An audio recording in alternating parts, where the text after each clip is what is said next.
인천의 어느 한적한 골목 끝 붉은 벽돌로 된 작은 고아원이 있었다. 그곳의 이름은 소망의 집. 화려한 간판도 없고 사람들의 관심에서도 멀어져 있었지만 이곳은 서준호가 16해를 보낸 유일한 집이었다. 준호야, 오늘 아침도 안 먹고 나가니? 아침 햇살이 창문 너머로 들어오는 가운데 원장 수녀님의 목소리가 따뜻하게 들려왔다. 죄송해요. 그냥 바람 좀 쐬고 올게요. 서준호는 항상 조용하고 예의 바른 아이였다. 그러나 마음속에는 언제나 무거운 돌덩이가 하나 자리 잡고 있었다. 그는 자신의 과거에 대해 아는 것이 거의 없었다. 출생신고도 되지 않았고 가족관계 등록부에도 이름 하나 남지 않았다. 고아원에 처음 들어올 당시 목에 걸린 목걸이 하나와 낡은 사진 한 장이 전부였다. 그 사진에는 한 젊은 여인이 아기를 품에 안고 환하게 웃고 있었다. 뒷배경은 산부인과 병원의 복도 같았다. 사진 뒷면에는 희미하게 적힌 글씨가 있었다. 수진과 지훈, 2000년 3월. 지훈. 그것이 준호의 본래 이름일까? 아니면 어머니가 붙여준 이름일까? 그는 늘 생각했다. 어머니는 어떤 사람이었을까? 왜 자신을 남기고 사라졌을까? 아니, 혹시 사라진 것이 아니라 누군가로부터 지워진 것은 아닐까? 그날 오후, 준호는 인천 도서관의 공공열람실에 앉아 있었다. 손에는 오래된 수첩이 들려 있었고, 노트북에는 몇 개의 검색창이 떠 있었다. 그는 몇 년 전부터 어머니에 대한 단서를 찾기 시작했다. 한수진이라는 이름과 2000년 3월, 그리고 사진 속 병원의 일부 간판 조각만이 단서였다. 그는 주민등록기록, 병원 출생기록, 뉴스기사, 법률기록 등 수많은 문서를 뒤졌지만 한수진이라는 이름은 마치 존재하지 않는 것처럼 어떤 정보에서도 발견되지 않았다. 아니, 오히려 지워졌다는 느낌에 가까웠다. 그러던 중 우연히 접속한 인터넷 커뮤니티에서 오래전 올라온 한 글이 눈에 띄었다. 2000년대 초 서울 강남의 한 대기업 회장 집에서 일하던 여성 직원이 갑작스럽게 해고된 후 실종. 당시 이름은 한모 씨로 알려졌으며 자녀를 임신한 상태였다고 전해짐. 글의 날짜는 2008년. 장소는 서울. 무언가 마음이 철렁 내려앉는 기분이었다. 그는 해당 기업의 이름을 확인하고 다시 검색을 시작했다. 해원그룹. 대한민국 상위 10대 재벌 중 하나. 금융, 건설, 미디어 등 다방면에 걸쳐 사업을 확장하고 있는 초거대 기업. 대표이사는 하성진. 부인 오미경은 자선사업가로도 유명했다. 하성진이라는 이름을 보는 순간 준호의 가슴은 이상하게 쿵 내려앉았다. 아무 이유 없이. 아니, 어쩌면 너무도 본능적으로. 그는 곧장 해원그룹 채용 공고를 확인했다. 인턴십 프로그램. 만 24세 이하, 대학 졸업 예정자 지원 가능. 준호는 필요한 조건을 간신히 맞췄다. 그는 결심했다. 이제는 외면하지 않겠다고. 누군가는 그를 버렸고 또 누군가는 지우려 했다. 하지만 그는 기억할 것이다. 그리고 세상도 기억하게 할 것이다. 며칠 후 고아원 앞에서 한 남성이 준호를 기다리고 있었다. 검은색 정장을 입은 중년의 남성. 자신을 박신부라고 소개했다. 내 어머니를 안다. 준호는 믿지 않았다. 하지만 박신부가 꺼내든 봉투 속에는 한 장의 편지가 있었다. 낡고 바랜 종이에 붉은 펜으로 적힌 글씨. 내가 만약 이 세상에 더 이상 없다면, 혹시라도 이 아이가 나를 찾게 된다면 제발 전해주세요. 지훈이는 사랑받기 위해 태어난 아이였습니다. 서명, 한수진. 편지를 읽는 준호의 손이 떨렸다. 숨을 들이쉬는 것도 어려웠다. 그녀는 너를 지키려 했단다. 하지만 그녀 혼자서는 너무 약했고 상대는 너무 강했지. 누구죠? 누가요? 해원가의 사람들. 그 순간 퍼즐의 조각들이 하나씩 끼워지기 시작했다. 이제 더 이상 되돌아갈 수 없었다. 진실이 그를 부르고 있었다. 서울의 겨울은 냉정했다. 찬바람은 높은 빌딩 사이를 스치고 거리엔 사람들의 무표정한 발걸음만이 바삐 오갔다. 서준호는 지하철 2호선을 타고 강남구 대치동에 위치한 해원그룹 본사 건물 앞에 섰다. 눈앞의 고층 유리 건물은 위압감마저 느껴질 정도로 크고 정교했다. 그는 이곳에 인턴 면접을 보러 온 것이었다. 처음부터 혜원의 진실을 파헤치려는 의도는 아니었다. 그저 안으로 들어가고 싶었다. 내부를 보고 그들의 숨결을 느끼고 무엇보다 그 사람을 마주하고 싶었다. 서류 심사는 통과했고 2차 면접 대상자로 선정되었다. 경쟁률은 높았지만 준호는 예전부터 혼자 살아남기 위해 익힌 눈치와 분석력으로 자신만의 방식으로 접근했다. 그의 이력서는 허술했지만 자기소개서는 달랐다. 저는 이름도 출신도 모른 채 살아왔습니다. 하지만 그 결핍이 저를 사람에 대해 깊이 관찰하고 사회를 냉정하게 바라보는 시각을 키워주었습니다. 그 문장이 심사관들 중 몇 명의 마음을 건드렸다. 면접장은 혜원 본사 27층, 비서실 옆 작은 회의실이었다. 이름표가 달린 긴 테이블 양옆에 인턴 지원자들이 앉아 있었고 끝자리에 검은 슈트를 입은 남성이 들어왔다. 오늘 여러분을 잠시 인사드리러 오신 분은 혜원그룹 회장이신 하성진 대표님이십니다. 준호의 심장이 2번 빠르게 뛰었다. 그의 눈앞에 서 있는 남자, 바로 그 사람이었다. 하성진. 준호의 진짜 아버지일지도 모르는 사람. 회장은 차분하게 고개를 숙이며 인사를 건넸다. 여러분의 열정과 가능성을 믿습니다. 혜원은 그런 여러분과 함께 내일을 만들고 싶습니다. 그는 한 사람씩 눈을 맞추며 인사를 나누었고 준호의 앞에 섰을 때도 예외는 없었다. 하성진의 눈이 준호의 눈을 마주쳤다. 단 몇 초. 하지만 준호는 알았다. 그 짧은 순간 하성진의 눈빛에 스치는 이상한 떨림을 그는 기억하고 있는 것이다. 어쩌면 본능적으로 느낀 것이다. 하지만 회장은 아무 말도 하지 않고 다음 사람에게 넘어갔다. 며칠 뒤 인턴 최종 합격 통보가 도착했다. 준호는 혜원그룹 전략기획실 소속으로 3개월간의 실무형 인턴 과정을 밟게 되었다. 그것은 단지 회사 생활을 배우는 것이 아니었다. 그에겐 하나의 전장이었다. 그는 자신이 속한 팀에서 조용히, 그러나 집중적으로 데이터를 분석했다. 회사 내부 자료, 인사기록, 프로젝트 문서들 사이에서 작은 흔적을 찾아내기 위해, 그리고 우연히 오래된 직원 명단이 담긴 문서 하나를 발견했다. 2000년 2월 인사기록부. 그 안에 한수진이라는 이름이 있었다. 계약직 가사도우미, 근무지, 혜원가 자택, 퇴사일, 2000년 3월 15일, 퇴사 사유, 미제출. 그 밑에는 적혀 있었다. 퇴사 전 마지막 출근일 3월 8일. 사건 관련 서면 기록 없음. 관련 문의 금지. 무언가 숨겨지고 있었다. 준호는 문서를 복사하고 몰래 USB에 저장했다. 며칠 후 준호는 다시 박신부를 찾았다. 그녀는 혜원에서 무슨 일을 하셨던 거죠? 그 집의 집사 역할을 하셨어. 처음엔 가정부로 들어갔지만 워낙 성실하고 성품이 고다 하 회장의 일정까지 맡기도 했지. 그럼 두 사람 사이에 무언가. 소문은 있었지. 하지만 누구도 감히 말하지 않았어. 혜원가 안에서 일어나는 일은 절대 밖으로 새어나오지 않아. 그 집은 조용히 사람을 지워버리는데 능숙했으니까. 준호는 입술을 꽉 깨물었다. 그녀는 해고당한 이후 나에게 찾아왔었지. 배가 많이 불러 있었어. 어디 갈 데도 없고 아무도 믿을 수 없다고 하더군. 그러다 갑자기 사라졌어. 아마 그쪽에서 움직였겠지. 그쪽이라면 그 회장 부인. 오미경 여사. 권력보다 무서운 사람이지. 며칠 뒤 준호는 혼자 서울 외곽의 한 낡은 병원을 찾았다. 옛날 산부인과 건물은 지금은 폐쇄되어 있었지만 창고로 쓰이는 곳에는 여전히 오래된 출산 기록이 쌓여 있었다. 그는 이름도 없이 미혼모 출산 기록 상자들을 뒤졌고 마침내 찾았다. 2000년 3월 18일. 한수진. 신생아 남아 출산. 이름 미등록. 보호자 없음. 그날의 기록에는 간호사의 짧은 메모도 있었다. 산모가 반복해서 외쳤다. 아이만은 지켜주세요. 그 밤 준호는 고아원 앞벤치에 앉아 있었다.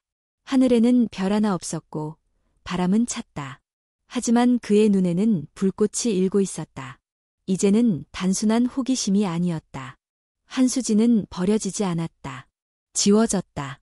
그리고 그는 그 흔적을 되살릴 것이다. 모든 것을 걸고. 서준호는 매일 아침 7시 반이면 혜원그룹 본사 27층 전략기획실에 도착했다. 인턴으로서의 일과는 단순했다. 자료 정리, 회의록 정리, 프레젠테이션 보조, 외부 미팅 준비. 하지만 그는 그 단순함 속에서 틈을 찾아냈고 조용히 내부 구조와 사람들의 흐름을 파악해 나갔다. 무엇보다 중요한 건 권력의 중심에 가까워지는 일이었다. 그 중심엔 늘 한 사람, 하성진 회장이 존재했다. 회장은 자주 본사에 오지 않았다. 주로 외부 미팅이나 VIP 모임에서만 모습을 드러냈다. 하지만 그의 그림자는 항상 존재했다. 직원들은 그의 눈치를 받고 임원들은 그의 메시지를 해석하느라 바빴다. 그만큼 그는 이 조직의 신이었다. 준호는 기다렸다. 완벽한 순간을. 그리고 어느 날 기회는 생각보다 일찍 찾아왔다. 준호 씨, 회장님 해외 출장 일정 브리핑 자료 만들 수 있겠어요? 과장인 김수현이 물었다. 팀에서 가장 실무 능력이 뛰어난 그였기에 이런 요청은 흔치 않았다. 네, 가능합니다. 회장실에서 직접 요청 들어왔어요. 외부 발표 자료니까 각별히 신경 써주세요. 그는 고개를 끄덕였지만 속으로는 심장이 요동쳤다. 회장실의 요청. 그것은 공식적인 접촉의 시작이었다. 그날 저녁, 준호는 본사 31층 회장 비서실 앞에서 대기하고 있었다. 문 하나 사이로 자신의 과거와 미래가 맞닿아 있었다. 문이 열리고 회장의 수석 비서가 나타났다. 들어오시죠. 회장님께서 직접 피드백 주실 겁니다. 준호는 숨을 깊게 들이쉬고 방 안으로 들어갔다. 하성진은 넓은 책상 뒤에 앉아 있었다. 흰 셔츠에 재킷을 걸치지 않은 차림. 피곤해 보였지만 눈빛은 여전히 날카로웠다. 서준호 씨지요? 네, 회장님.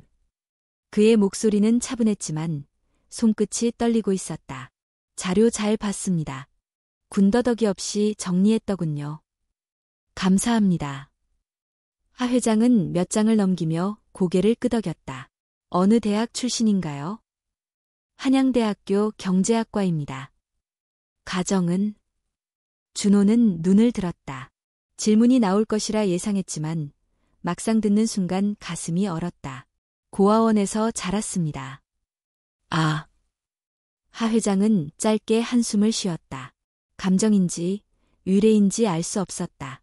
그래서 그렇게 눈빛이 날카롭구먼. 그 순간 두 사람의 시선이 정확히 마주쳤다. 마치 서로를 뚫고 보는 것처럼. 어머니에 대해 기억하는 건 있습니까? 예상하지 못한 질문이었다. 준호는 조금 망설였다. 이건 시험일까? 혹은 회장의 내면 어딘가에 남은 양심일까? 이름만 압니다. 한수진이라는 이름입니다. 그 순간 하 회장의 손이 멈췄다. 그리고 그의 표정도 단단하게 굳었다. 그 이름, 어디서 들었죠? 어머니의 이름입니다. 병원 기록에서 확인했습니다. 정적이 흘렀다. 짧지만 무거운 침묵이었다. 하 회장은 천천히 말을 이었다.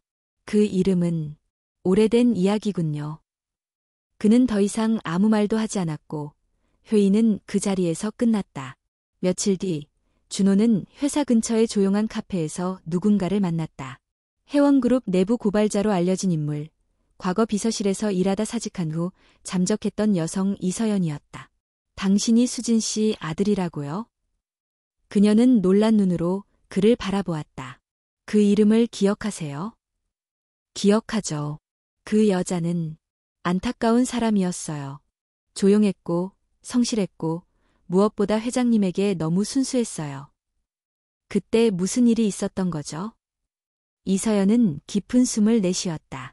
오미경 여사가 모든 걸 알게 됐어요. 그날 저도 현장에 있었어요. 수진 씨는 울면서 집을 나섰고 그 후 연락이 끊겼어요. 회원에서 그녀의 흔적은 모조리 지워졌죠. 누가 지웠나요? 오미경 여사예요. 그녀는 모든 위험을 제거하는 데 익숙한 사람이에요. 준호는 손을 꼭 쥐었다. 그동안의 추측이 사실로 굳어졌다. 그리고 그 아이, 당신 말인데. 네. 당신을 살리기 위해 수진 씨가 끝까지 싸웠어요. 병원에서, 보호시설에서, 마지막까지. 이서연은 조용히 봉투 하나를 건넸다. 그녀가 나가기 전날 저에게 부탁해서 남긴 편지예요. 당신이 찾으면 전해달라고 했어요. 그날 밤 준호는 고아원 옥상에 올라 별을 올려다보며 편지를 펼쳤다. 지훈아, 이 세상은 너에게 쉽지 않을 거야. 하지만 기억해. 너는 아무에게도 빚지지 않았고 누구보다 소중한 존재야. 혹시라도 날 미워하게 된다 해도 괜찮아. 그저 너의 이름을 잊지 않기만 바랄게. 엄마가. 그는 눈을 감고 오래도록 아무 말도 하지 않았다. 그리고 다음 날 아침 사직서를 냈다. 회원을 떠나는 것이 아니었다. 그는 이제 정면으로 맞설 준비가 되었다. 이제부터가 진짜 시작이었다. 서준호는 회사를 그만두었다. 겉으로는 개인 사정에 의한 자진 퇴사였지만 회원그룹 내부에서는 아무도 그 이유를 묻지 않았다. 오히려 그가 더 오래 있지 않았다는 것에 안도하는 눈치였다. 상층부 어딘가에서 이미 그에 대한 정보가 전달된 것이 분명했다. 준호는 곧장 전주로 향했다. 이서연이 전해준 또 하나의 단서가 바로 그곳에 있었다. 어머니 한수진이 회원가에서 쫓겨난 뒤 잠시 머물렀던 여성 쉼터, 그리고 그곳에서 남겼다는 물건이 있다는 연락이 온 것이다. 전주는 그에게 낯설면서도 어딘가 따뜻한 도시였다. 서울과 달리 사람들의 표정엔 조금의 여유가 있었고 골목마다 흙냄새와 오래된 시간의 흔적이 배어 있었다. 쉼터의 원장이 그를 반갑게 맞이했다. 수진 씨가 여기에 잠시 머물렀었지요. 아주 조용하고 말이 없는 분이었어요. 하지만 매일 밤마다 작은 수첩에 글을 썼어요. 떠나기 전날 저에게 그걸 맡기며 말했죠. 혹시라도 누군가 날 찾거든 이걸 전해주세요. 원장은 책상 서랍을 열어 작은 회색 수첩을 꺼냈다. 낡았지만 정갈하게 보관되어 있었다. 준호는 수첩을 조심스럽게 손에 쥐었다.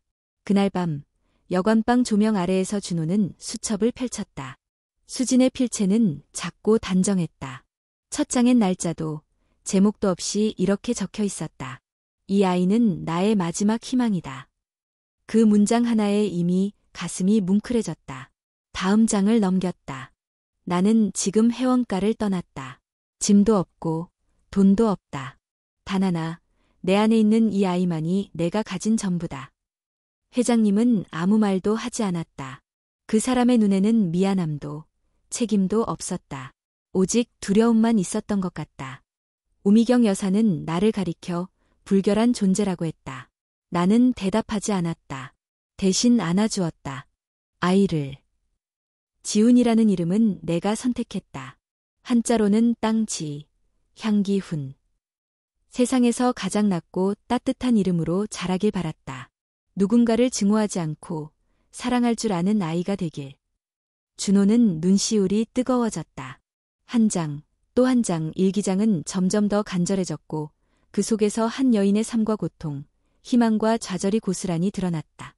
서울을 떠나야겠다. 이곳에서는 숨을 쉴 수 없다. 쉼터의 원장님이 전주에 아는 분이 있다고 하셨다. 그곳에서 다시 시작할 수 있을까? 모르겠다. 하지만 지훈이만은 살려야 한다. 오늘 병원에서 검진을 받았다. 의사 선생님은 건강하다고 하셨지만 나는 걱정이 많다. 혹시라도 무슨 일이 생기면 이 아이는 또 고아가 되겠지. 그건 절대 안 된다. 그리고 마지막 페이지. 나는 이 아이에게 미래를 남기지 못할지도 모른다. 하지만 이름만은 남기고 싶다. 기억되길 바란다. 사랑받지 못했지만 사랑하려 했던 여자가 있었다고. 수진이라는 이름으로. 준호는 수첩을 가슴에 꼭 안은 채 한참을 그대로 앉아 있었다. 그녀는 잊히길 원하지 않았다. 그저 기억되길 바랐다. 존재했던 사람으로, 이름이 있었던 사람으로, 그리고 지금 그는 그 바람을 실현할 유일한 사람이었다. 다음 날 준호는 전주의 한 작은 신문사 문을 두드렸다.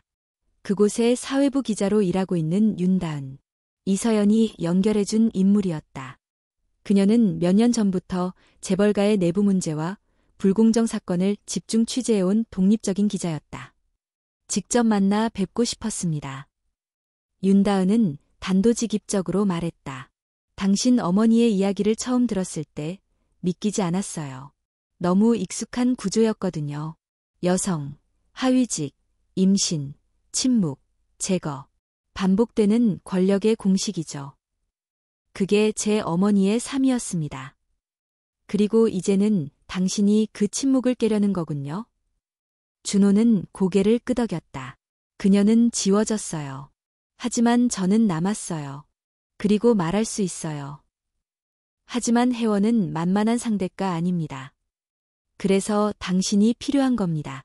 기록으로, 진실로, 싸우는 사람. 윤다은은 잠시 조용히 준호를 바라보다 미소 지었다. 좋아요. 함께 시작해 봅시다. 며칠 뒤, 윤다은은 준호와 함께 서울로 돌아왔다.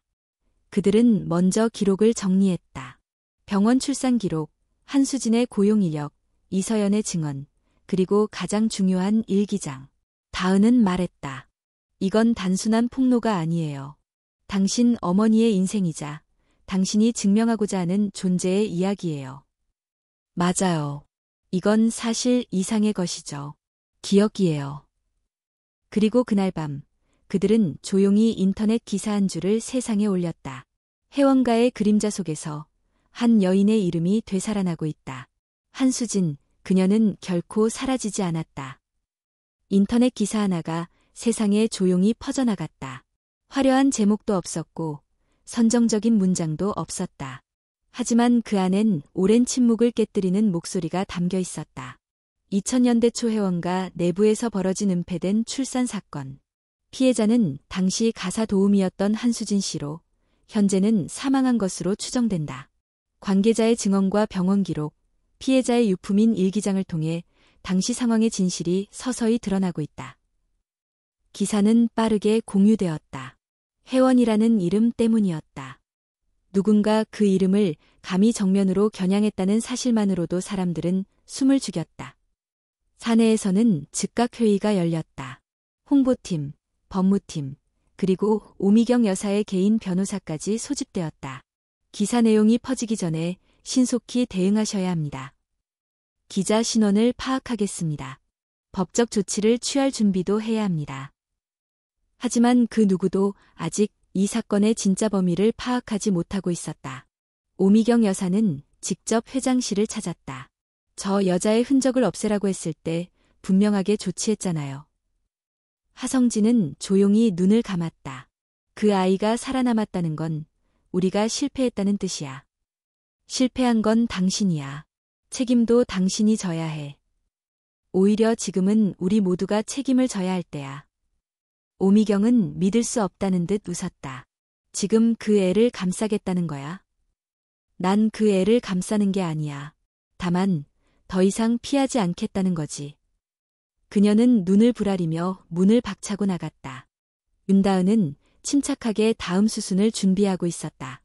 그녀는 기자회견을 계획하고 있었고 그 자리에는 서준호도 익명으로 참여할 예정이었다. 그의 얼굴은 드러나지 않겠지만 그의 목소리는 세상에 닿을 것이었다. 그는 수차례 연습했다. 말의 어조, 숨 고르기, 감정 조절. 제 이름은 서준호입니다. 본래의 이름은 강지훈입니다. 저는 한수진 씨의 아들이며 그녀는 2000년 3월 혜원가에서 임신 중 퇴사 조치를 당한 여성입니다. 그 문장을 말하는데도 시간이 오래 걸렸다. 그것은 단순한 고백이 아니라 존재에 대한 선언이었다. 그날 기자회견에는 예상보다 많은 기자들이 몰려들었다. 윤다은이 먼저 마이크를 잡았다. 오늘 우리는 단 한 사람의 이야기를 전하고자 합니다. 기록되지 않았고 기억되지 않았으며 고의로 지워진 한 여성의 이야기입니다. 하지만 그녀는 다시 돌아왔습니다. 그리고 그 이야기는 지금 이 순간부터 시작됩니다. 서준호는 천천히 연단에 섰다. 조명이 따가웠지만 그는 흔들리지 않았다. 제가 이렇게 나선 이유는 하나입니다. 어머니가 지워진 채로 잊히는 걸 원하지 않았기 때문입니다. 저는 증거를 가지고 있습니다. 병원 기록, 일기장, 관계자 증언. 그리고 그 모든 기록은 한 방향을 가리키고 있습니다. 회원가의 책임. 그의 목소리는 단호했고 무너짐이 없었다. 그 순간 그는 단순한 피해자가 아니었다. 그는 증인이었고 기억의 전달자였다. 기자회견 다음 날 인터넷은 들끓었다. 한수진이라는 이름이 포털 사이트 실시간 검색어에 올랐다. 서준호는 끝까지 얼굴을 드러내지 않았지만 그의 음성은 뉴스클립에서 수천 번 공유되었다. 댓글은 극명히 갈렸다. 정말이면 너무 충격이다. 20년간 아무도 몰랐다니. 그동안 우리는 뭘 보고 있었던 걸까? 그냥 돈 노리고 나선 거 아냐? 혜원은 사과해야 한다. 그 중에서도 가장 많이 공유된 댓글은 하나였다. 어머니의 이름을 지우지 않으려는 그 아들의 마음이 이 사회의 마지막 양심 같았다. 혜원 내부는 극심한 혼란에 휩싸였다. 주가가 하락하고 광고 계약이 중단되었으며 시민단체는 회사 앞에서 시위를 벌였다. 여성의 노동을 착취하고 버린 혜원, 책임져라. 이름 없는 죽음을 기억하자. 한수진을 잊지 말자. 기자들은 회장실 앞에서 진을 치고 있었다. 하성진은 며칠간 모습을 드러내지 않았다. 하지만 이 모든 사태를 모를 리 없었다. 그리고 결국 그는 기자회견을 열었다. 회색 정장을 입고 단상에 오른 그는 긴 침묵 끝에 고개를 숙였다. 먼저 저의 과거 선택으로 인해 고통받은 분들과 그 유가족께 깊은 사죄의 말씀을 드립니다. 그 시절 저는 책임을 피했고 침묵으로 일관했습니다. 하지만 이제는 그러지 않겠습니다. 이 자리를 통해 모든 법적 조사에 성실히 임할 것이며 혜원은 책임을 회피하지 않겠습니다. 그의 사과는 완벽하지 않았고 회복할 수 없는 상처를 치유하지도 못했다. 하지만 적어도 첫 문을 열었다는 점에서 의미가 있었다. 그날 밤 서준호는 다시 어머니의 일기장을 펼쳤다. 어떤 날엔 내가 틀렸나 싶다. 내가 이 아이를 세상에 데려오는 것이 과연 옳은 일이었을까? 하지만 그 아이가 내 손을 잡고 웃는 상상을 하면 다시 살아갈 힘이 생긴다. 그는 조용히 눈을 감았다. 그리고 속으로 말했다. 엄마, 나 이제 그 손을 잡았어요. 세상이 모른 척해도 나는 기억해요. 그리고 그는 다시 다짐했다. 이제 침묵은 끝났다. 이제 이름이 시작된다. 윤다은이 입수한 자료들 중에는 병원에서 몰래 보관하고 있던 혈액 샘플 정보가 포함되어 있었다. 2000년 3월 18일 혜원가의 개인 주치의가 직접 입회한 출산 기록. 아이의 혈액형은 O형, 산모는 A형. 왜 혈액형이 B형이 아니면 계산이 맞지 않았다. 이 정보는 단지 숫자일 뿐이었지만 준호에게는 세상에서 가장 결정적인 단서였다. 유전자 검사가 가능할까요? 준호는 물었다. 다은은 잠시 망설였다. 법적으로 복잡해질 수 있어요. 상대가 거부하면 강제로 채취할 수는 없고 설령 검사하더라도 그것이 재판에서 효력을 가지려면 절차가 엄격해야 해요. 그렇다면 우리가 먼저 움직여야겠어요. 준호는 그동안 회원에서 입수한 사무용품과 회장의 개인 유리컵에서 닦아낸 미세한 DNA 흔적들을 따로 보관해두고 있었다. 일반적으로는 증거로서 취급받지 않겠지만 그가 원하는 건 단 하나, 진실이었다. 검사 결과는 일주일 만에 나왔다. 친자 관계 99.998% 일치. 그는 한동안 아무 말도 할 수 없었다. 기쁨도 분노도 아니었다. 단지 침묵. 오래도록 떠돌았던 정체성이 단 한 장의 종이로 정리되었다는 사실에 묘한 허무함이 밀려왔다. 그리고 그는 마침내 그 서류를 윤다은에게 건넸다. 이걸 세상에 공개하겠어요? 네, 하지만 이번엔 제가 아니라 당신이 직접 말해야 해요. 그 주 금요일 전국 생방송 시사 프로그램 진실의 밤에 익명의 제보자가 출연한다는 예고편이 전파를 탔다. 20년간 지워졌던 이름, 그리고 그 뒤에 숨겨진 가족의 이야기, 방송 전부터 인터넷은 들끓었다. 그리고 드디어 그날 밤 화면에는 실루엣으로 처리된 남성이 등장했다. 목소리만이 또렷하게 울렸다. 저는 한수진 씨의 아들입니다. 저는 평생 이름 없이 살아왔고 제 어머니는 회원가에서 실수로 간주된 존재였습니다. 방송은 단순한 고백이 아니었다.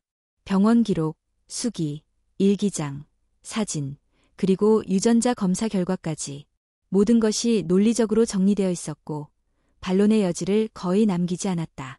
시청자들의 반응은 폭발적이었다. 이건 단순한 가족사가 아니에요.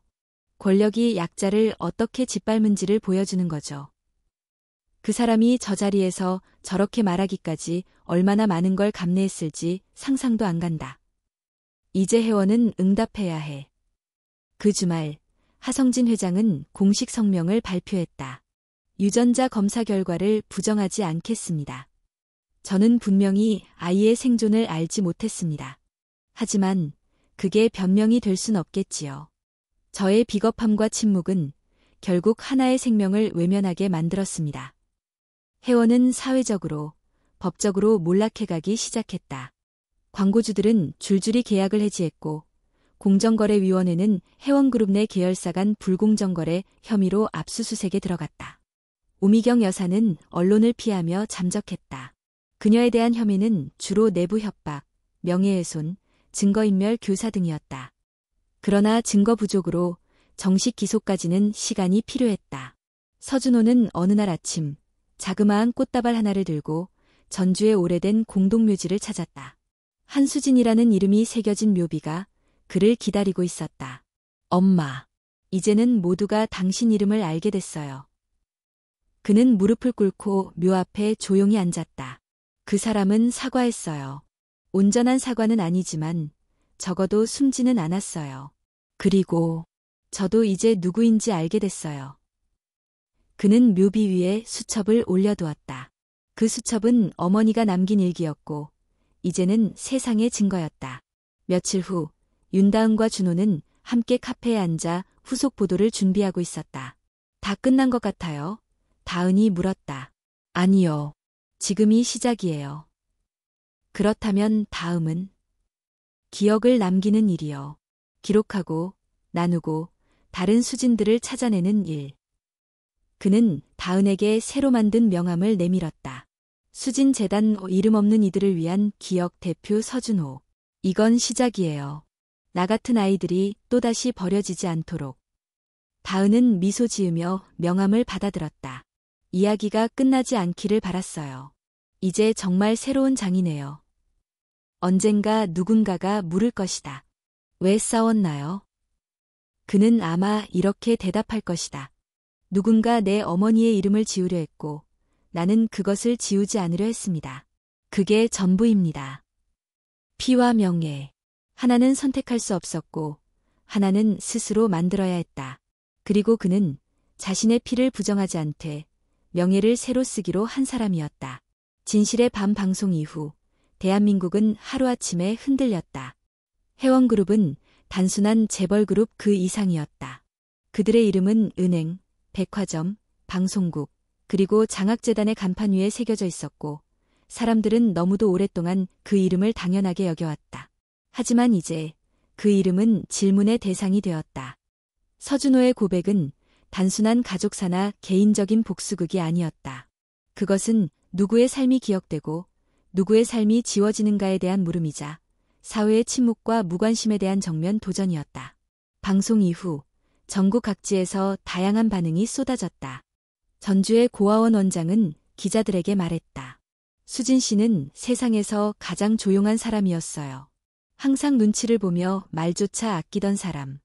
그런 그녀가 남긴 아이가 이토록 단단하게 자라난 걸 보고 울지 않을 수 없었어요. 한 시청자는 SNS에 이렇게 적었다. 그의 목소리는 내 어머니의 것 같았다. 아무에게도 말하지 못했던, 작고 떨리지만 결코 부서지지 않았던 그런 목소리. 회원의 여러 계열사에서는 내부 직원들의 제보가 이어졌다. 과거 성차별, 임금 착취, 블랙리스트 관리 등 각종 부조리한 관행들이 수면 위로 드러나기 시작했다. 누군가의 진실은 다른 많은 진실들을 끌어올리는 도화선이 되었다. 윤다은은 새벽 3시까지도 집필을 멈추지 못했다. 그녀는 이번 사건을 단편적인 폭로로 끝낼 생각이 없었다. 그녀의 새로운 기획은 책이었다. 제목은 그녀는 서문에 이렇게 썼다. 우리는 언제부터 이름에 무감각해졌을까? 어떤 이름은 태어나기도 전에 광고 속에 새겨지고 어떤 이름은 삶을 다 살고 나서도 돌아나 얻지 못한다. 이 책은 그중 한 이름을 기억하려는 기록이다. 잊히지 않도록, 지워지지 않도록. 서준호는 수진재단의 설립을 본격화하고 있었다. 해원 사태로 인해 해원문화재단이 강제 해산되었고 그 자산 중 일부는 불법 설립 민명의 도용으로 인해 국고 환수 절차에 들어갔다. 이 과정에서 일부 시민단체들과 국회의원들이 연대한 결과 사회기업기금이라는 공익재단의 일부가 수진재단으로 전환되었다. 그곳에서 준호는 매일 새로운 아이들을 만났다.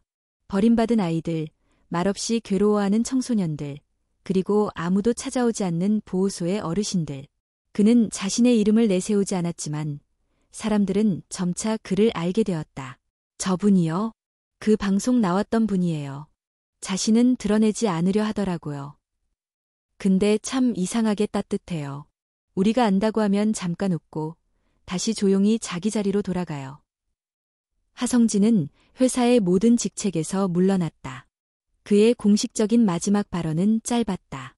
이제 제가 할 수 있는 일은 사라지는 것입니다. 그의 퇴장은 화려하지 않았다. 그는 강남의 저택을 떠나 조용히 남해의 한 작은 마을로 내려갔다. 언론은 계속해서 그를 뒤쫓았지만 더 이상 나타나지 않았다.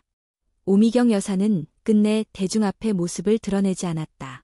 그녀는 해외로 출국했고 국제 변호사를 통해 모든 법적 책임을 부인한다는 성명만을 남겼다.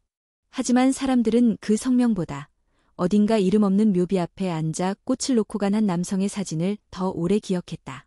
그 사진 속 인물은 알려지지 않았지만 모두가 그가 누구인지 알았다. 어느 봄날 아침, 서준호는 다시 전주를 찾았다. 수진의 묘 옆에는 작은 동판이 새로 박혀 있었다. 한수진, 1978-2000.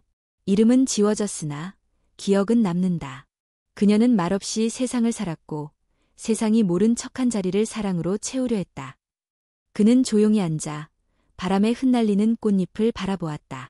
옆에 앉은 다은이 입을 열었다. 사람들은 당신을 용기 있는 사람이라고 부르지만 정작 당신은 그 말에 별로 관심이 없어 보이네요. 용기 있는 사람이라기보단 기억하는 사람이고 싶어요. 그게 어머니가 원했던 거니까요.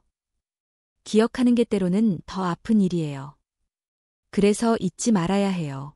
아프더라도 기억해야 해요. 그는 눈을 감았다. 진실을 말하는 건 두렵다. 그 진실이 자신의 존재를 뒤흔들고 삶 전체를 다시 써야 하는 일이기 때문이다. 하지만 그는 그 길을 걸었다. 누군가는 그 길을 걸어야 했기 때문이다. 그리고 이제 그는 자신이 걸은 길을 다른 사람들과 나누기 시작했다. 이름을 잃은 사람들에게 다시 이름을 돌려주는 일. 기억되지 못한 존재들을 하나씩 세상에 다시 소개하는 일. 서준호는 알고 있었다. 이 싸움엔 끝이 없다는 걸. 하지만 그는 지치지 않았다. 이제 그는 단 한 사람의 아들이 아니라 수많은 잃어버린 이름들의 목소리가 되었기 때문이었다. 봄비가 전주의 흘길을 적시던 날, 서준호는 고요한 공동묘지로 다시 향했다. 수진의 묘 옆에 세운 작은 비석 위엔 사람들이 두고 간 조그만 백합과 손편지들이 놓여 있었다. 당신을 기억하겠습니다. 이제 외롭지 않길. 아들의 용기를 보았습니다. 그 짧은 문장들은 오래도록 잊혔던 이름에게 바치는 조용한 헌사였다. 그는 한참을 말없이 앉아 있었다. 세상은 아직 완전히 변하지 않았다. 해원가의 권력은 아직도 일부 남아 있었고 진실을 불편해하는 이들도 여전했다. 하지만 그럼에도 불구하고 이제 누군가는 수진의 이름을 기억하고 있었다. 그 사실만으로도 모든 것이 달라진 듯했다. 준호는 그날 묘지 한켠에 작은 나무를 심었다. 벚나무였다. 다음 봄엔 꽃이 피겠지요.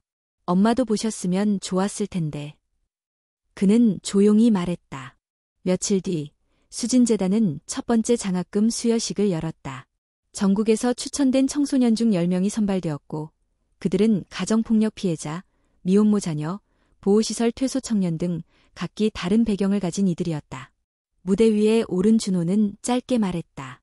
제가 이 자리에 설 수 있었던 건 어떤 한 사람이 저를 끝까지 포기하지 않았기 때문입니다. 그 사람은 세상에서 잊혔지만 저에겐 단 한 번도 사라지지 않은 존재였습니다. 그분의 이름으로 이제 여러분이 새로운 이름이 되기를 바랍니다. 그의 말이 끝나자 객석은 조용했다. 그리고 천천히 박수가 시작되었다. 조용했지만 묵직한 박수였다. 수진이라는 이름이 다시 사람들 사이에 살아나는 순간이었다. 언론은 여전히 조심스러웠다.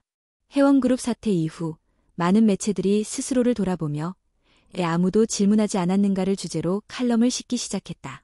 일부 보수지에서는 여전히 사적 복수극이라는 표현을 쓰기도 했지만 점점 더 많은 이들이 준호의 선택을 기억의 정의로 받아들이고 있었다. 윤다은은 그의 이야기를 엮은 책의 초판 인쇄본을 그에게 건넸다.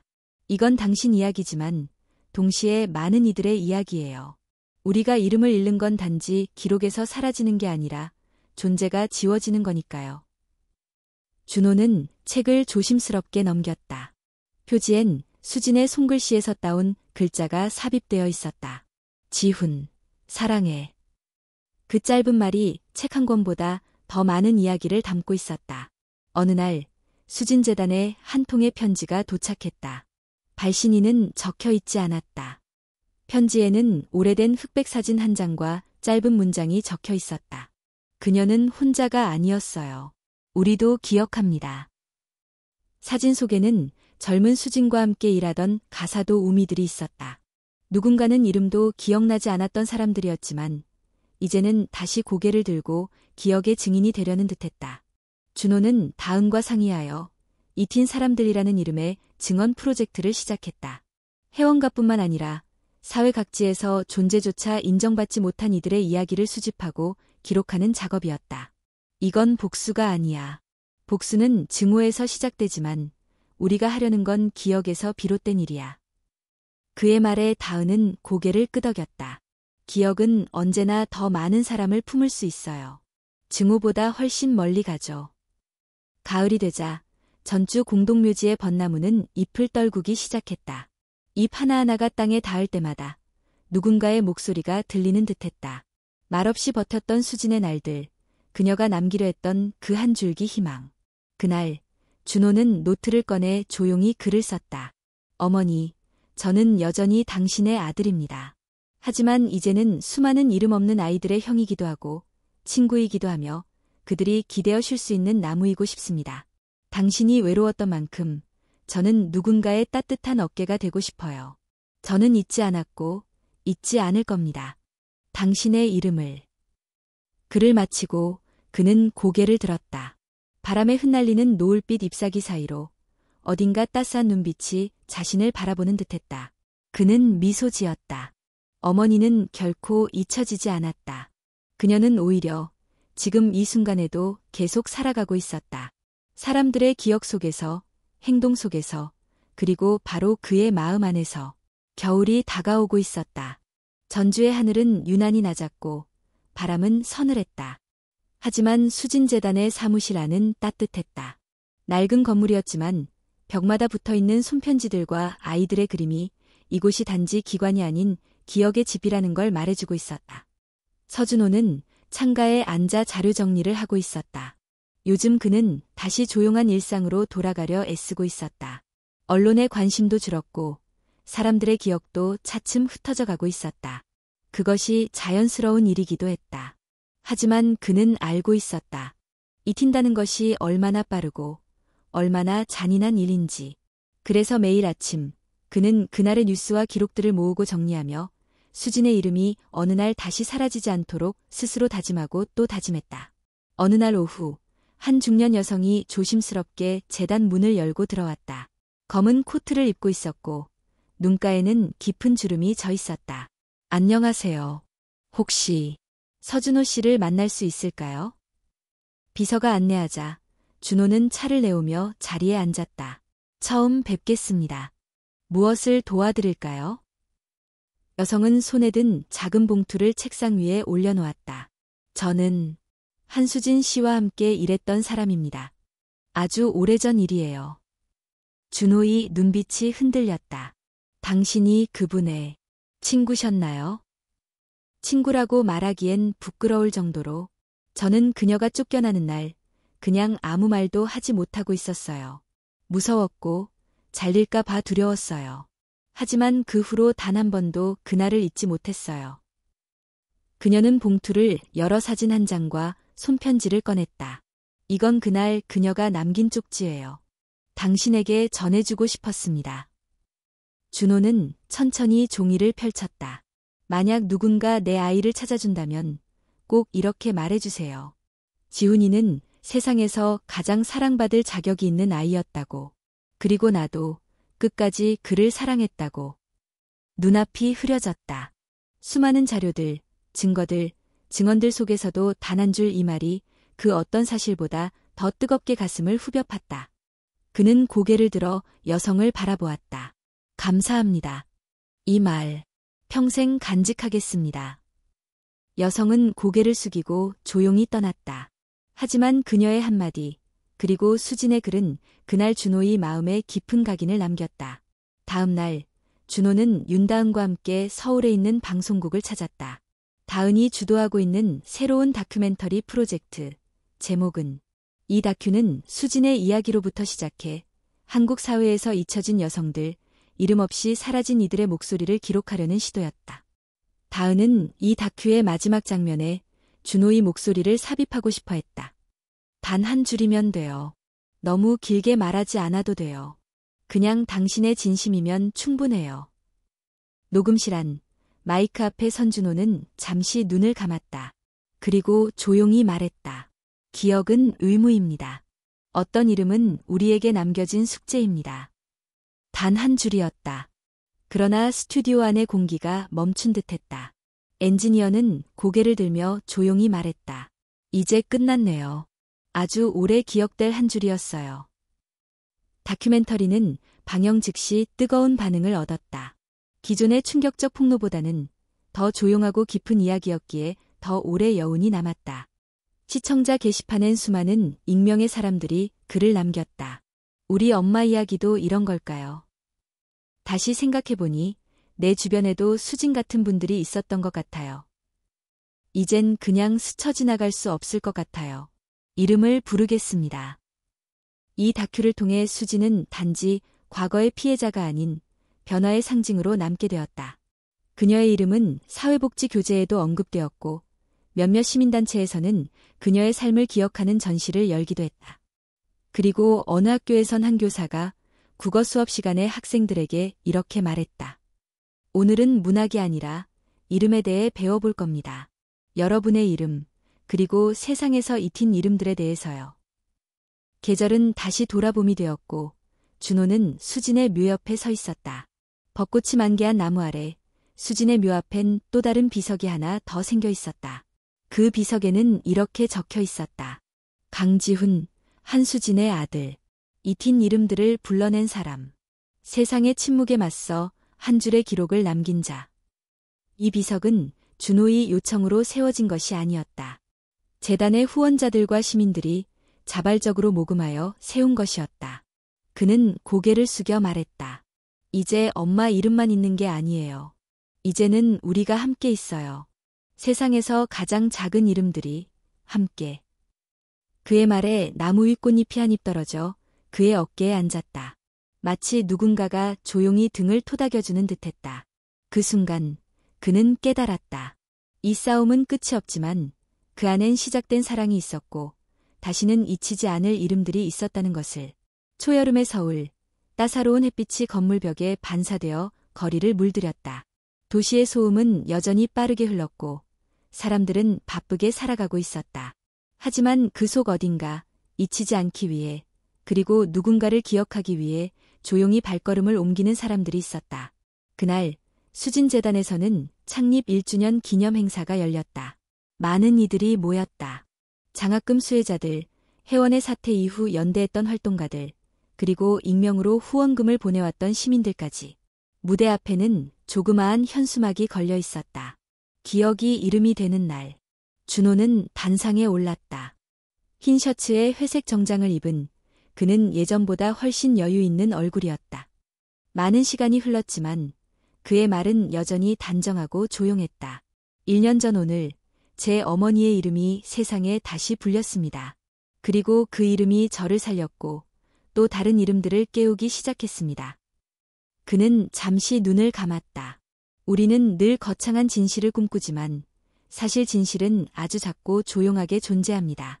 말하지 않는다고 해서 사라지는 게 아니고 기록되지 않았다고 해서 없던 것도 아닙니다. 진실은 늘 거기 있었고 우리가 외면했던 것뿐입니다. 객석에는 눈물을 훔치는 사람들이 많았다. 일부는 수진의 이야기를 처음 접하는 이들이었고 또 어떤 이들은 자신도 이름 없이 살아왔던 경험을 가진 이들이었다. 준호는 마지막으로 이렇게 말했다. 어머니, 오늘 당신 이름을 또 한 번 부릅니다. 그리고 내일도 그 다음 날도 부를 겁니다. 이름은 사라지지 않습니다. 우리가 기억하는 한. 기념식이 끝난 뒤 사람들은 조용히 수진재단의 기억 전시관을 관람했다. 벽면에는 한수진의 사진과 일기 일부, 당시의 병원 기록과 함께 대한민국 근현대사 속 지워진 사람들의 이름들이 적혀 있었다. 전시 마지막 구역에는 나무로 만든 조그마한 상자가 하나 놓여 있었고 그 위엔 이렇게 적혀 있었다. 당신의 기억을 남겨주세요. 당신이 알고 있는 익힌 이름을. 사람들은 줄을 서서 그 상자에 손편지를 넣었다. 어떤 편지엔 익명의 이름이, 어떤 편지엔 짧은 고백이 담겨 있었다. 엄마, 이제서야 이름을 불러 미안해요. 선생님, 당신 덕분에 제가 여기까지 왔어요. 기억하고 있어요. 나는 사라졌던 사람이지만 다시 시작해 보려고 합니다. 그날 밤, 전시관엔 수십 장의 편지가 채워졌다. 이름들이 다시 조용히 세상 속에 자리를 잡아갔다. 한 달 후, 준호는 국제인권단체의 초청을 받아 미국 뉴욕의 한 포럼에 연사로 참석했다. 주제는 기억과 권력이었다. 그는 자신이 겪은 일을 간단히 소개한 후 이렇게 말했다. 우리는 사회 속 수많은 권력 구조 속에서 이름을 잃어버린 사람들과 마주합니다.